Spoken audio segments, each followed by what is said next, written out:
Baik, Bismillahirrahmanirrahim. Assalamualaikum warahmatullahi wabarakatuh. Hai semuanya, apa kabar?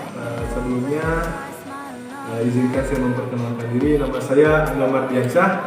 Saya berasal dari jurusan Hukum Ekonomi Syariah semester 3. Nah, pada kesempatan kali ini insya Allah saya akan sedikit menjelaskan materi dari mata kuliah Politik Hukum Ekonomi Syariah, yaitu tentang peranan pemerintah dalam sektor ekonomi. Baik, kita mulai saja. Pertama, berbicara masalah peranan pemerintah, laissez-faire-nya memberikan sebuah konsep, yaitu namanya kapitalisme. Kapitalisme menurut dia adalah peranan minimalis yang diberikan pemerintah untuk mengatasi sektor ekonomi. Dan yang kedua adalah sosialisme, yaitu di mana konsepnya merujuk cenderung kepada sentralisme. Jadi peranan sentral yang diberikan pemerintah kepada sektor ekonomi.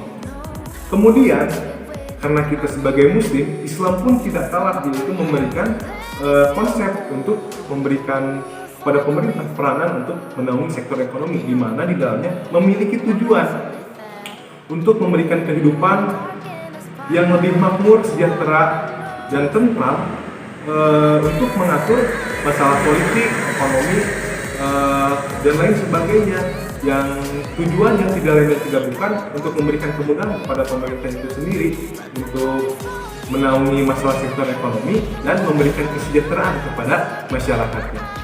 Kemudian berbicara masalah pemerintah berarti tidak jauh dari negara.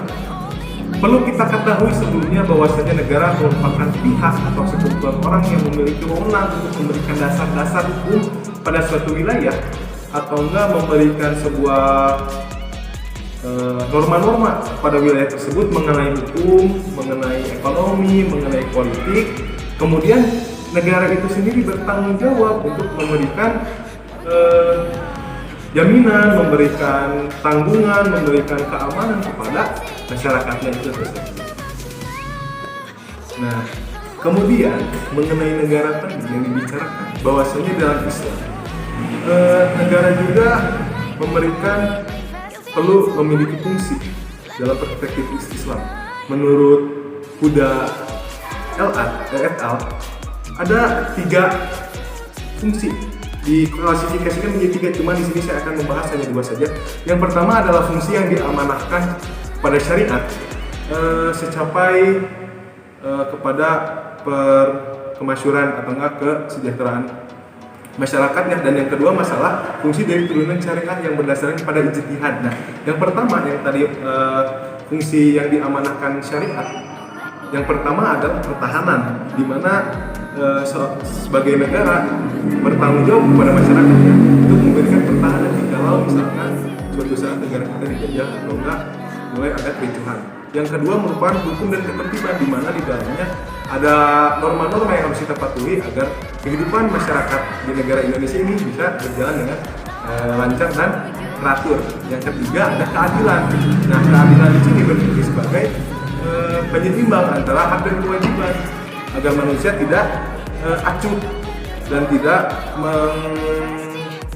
menelantarkan hak asasi manusia yang telah ada pada saat zaman dahulu. Yang keempat adalah pemenuhan kebutuhan, yaitu kewajiban negara memberikan kebutuhan atau enggak memenuhi kebutuhan masyarakatnya, di mana misalkan masyarakatnya membutuhkan pekerjaan, berarti negara harus memberikan lapangan pekerjaan kepada masyarakatnya agar masyarakatnya mendapatkan kesejahteraan. Dan yang kelima adalah dakwah. Keenam amar ma'ruf nahi munkar. Yang ketujuh administrasi sipil. Nah, tidak cukup di fungsi yang pertama, kita lanjut ke fungsi yang kedua. Fungsi yang kedua yaitu fungsi turunan dari ijtihad. Nah, ijtihad ini berarti pemikiran para cendekiawan mungkin atau enggak orang-orang tertentu. Nah, yang pertama adalah perlindungan lingkungan, di mana negara perlu rasanya wajib bertanggung jawab akan perlindungan lingkungan, karena rasanya kalau misalkan Indonesia yang indah ini kita keruk terus alamnya, maka akan terjadi banyak bencana seperti yang kita alami sekarang, kayak misalkan hutan jadi gundul, menyebabkan longsor, menyebabkan banjir karena tidak adanya daerah serapan.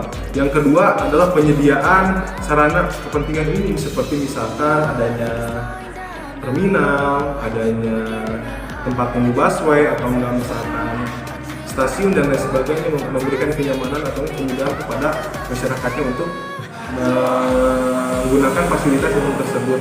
Yang ketiga, adanya penelitian. Penelitian itu lebih kepada pendidikan. Jadi dalam negara memberikan penelitian, kayak misalkan nih, kita sekarang ada penyakit yang mewabah yaitu virus corona. Negara wajib melakukan penelitian untuk mendapatkan vaksin tersebut. Yang keempat, pengumpulan modal dan pembagian dan pembangunan ekonomi. Yang kelima, penyediaan subsidi dan kegiatan lainnya. Dan yang keenam, pembelajaran yang optimal. Oke, kita lanjutkan kepada pembahasan selanjutnya. Jika tadi kita membahas masalah fungsi dari pemerintah, selanjutnya kita akan membicarakan masalah tanggung jawab dari pemerintah itu sendiri, di mana pemerintah bertanggung jawab kepada masyarakatnya untuk memberikan jaminan sosial, jaminan ekonomi, dan lain sebagainya, agar masyarakatnya merasakan kesejahteraan, merasakan kenyamanan, merasakan ketentraman dalam setiap kegiatannya. Dan kemudian berbicara dalam sektor ekonomi, masyarakatnya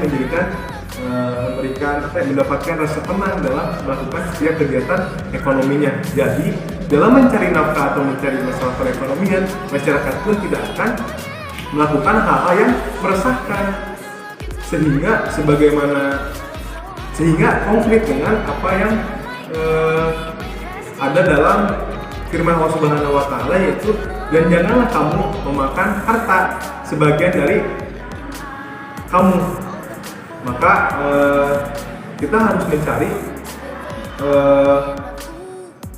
penghasilan itu bukan dengan jalan yang batil, tapi dengan jalan yang baik. Nah, selanjutnya, menurut Islam, selain jaminan sosial tadi, ada beberapa tanggung jawab pemerintah lagi untuk mendobrak sistem perekonomian di Indonesia, yaitu pertama, mengawasi sektor penting masalah penggerak ekonomi, yaitu pemerintah harus seperti memberikan pengawasan kepada sektor-sektor seperti kayak misalkan BUMN lain sebagainya yang bisa mendobrak perekonomian di Indonesia, sehingga perekonomian di Indonesia itu tidak terus menurun atau tidak monoton stuck di situ aja, tapi terus meningkat. Yang kedua adalah pelarangan muamalah yang diharamkan, seperti misalkan adanya jual beli narkoba, adanya jual beli daging yang tidak sesuai dengan syariat Islam pemotongannya mungkin, atau enggak jual beli manusia, atau enggak jual beli yang pokoknya yang tidak sesuai lah pokoknya dengan syariat